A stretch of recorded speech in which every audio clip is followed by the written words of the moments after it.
Hey guys, what's up? Welcome back to my channel, or welcome if you're new here. If you're new here, hi, my name is Sarah. I make a lot of special effects tutorials, mostly around Halloween time, some beauty tutorials, and a little bit of DIY in between. If you guys couldn't tell by my voice, I am still sick. Got over the last cold, now I got another cold, and it's just like an ongoing fight with the cold season, and I'm not winning. So today's video, it's a look. It is not for the faint of heart, it is not a subtle look by any means. I don't expect a lot of people to even really like this look, but I thought it would be a fun little tutorial to put up for St. Patrick's Day, since I've already put up 2 this week already, and if you haven't seen those, I will link them in the down bar below. One is a hair tutorial and one is a more simplistic makeup tutorial. I was inspired to do this by something I saw on Pinterest. I will leave the photo right here. I don't know who did this or anything like that. I think it was something to do with Mayron, but I'm not entirely sure. If you guys know, then leave me a comment in the comment section down below. I am so nasally right now, it's ridiculous. This is it. This is the makeup look, and if you guys want to know how I did this, then just keep watching. Let's do it! Alright, so I'm going to start off by saying bear with me because I'm really sick right now, but here we go. Starting off, I'm going to map out the area using Colourpop's Teaspoon Liner Pencil, but you can really use any green pencil. This definitely took me a few tries to get it right, and even then, I got it wrong, and didn't notice until I was painting it. You'll see though. To actually paint it though, I'm going to be using water-activated paint, specifically Ben Nye's Lime Green, and coloring in my self-made stencil. If you are using water-activated paint, be aware that this will probably take a few layers to actually get as opaque as you want it, so let it dry in between layers, otherwise you're just going to keep moving it around.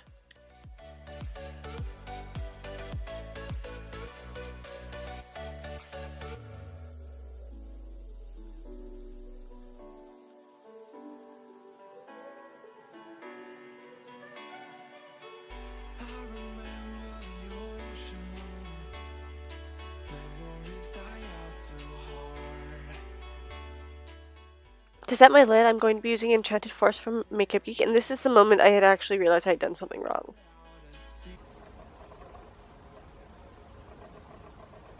What? Quickly I corrected and moved on, and so should you. Continuing back on with Enchanted Forrest, followed up with Crepe from Makeup Geek to add definition to my crease.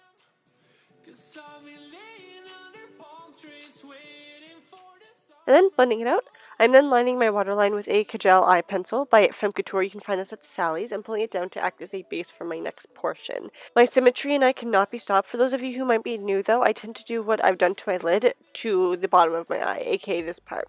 In this instant, taking the black and running it on the black I just put down as my base, and I'm blending it out again with Enchanted Forrest.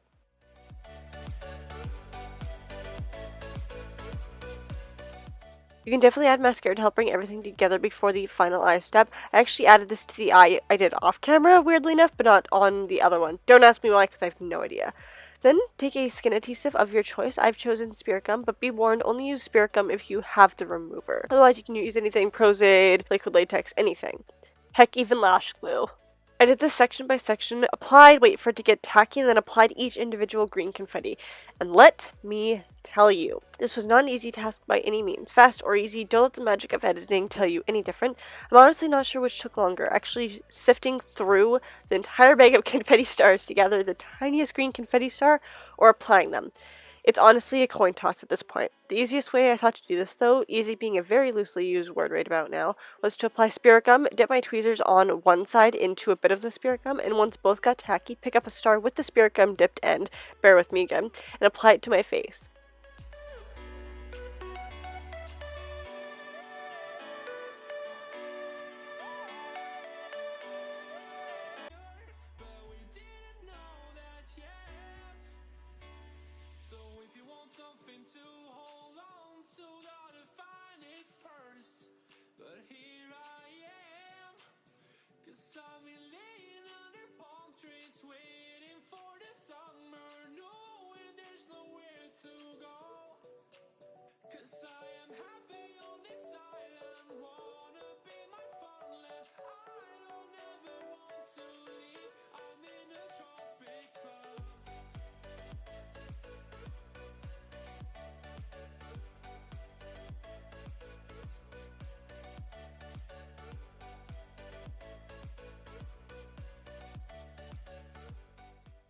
And then you are done.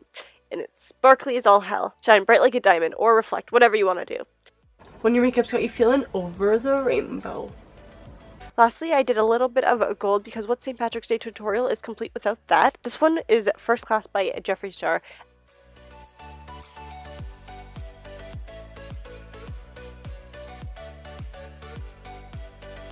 But that is it for today's video, and I hope you guys enjoyed, and I hope you guys had a really good St. Patrick's Day, or are going to have a good St. Patrick's Day.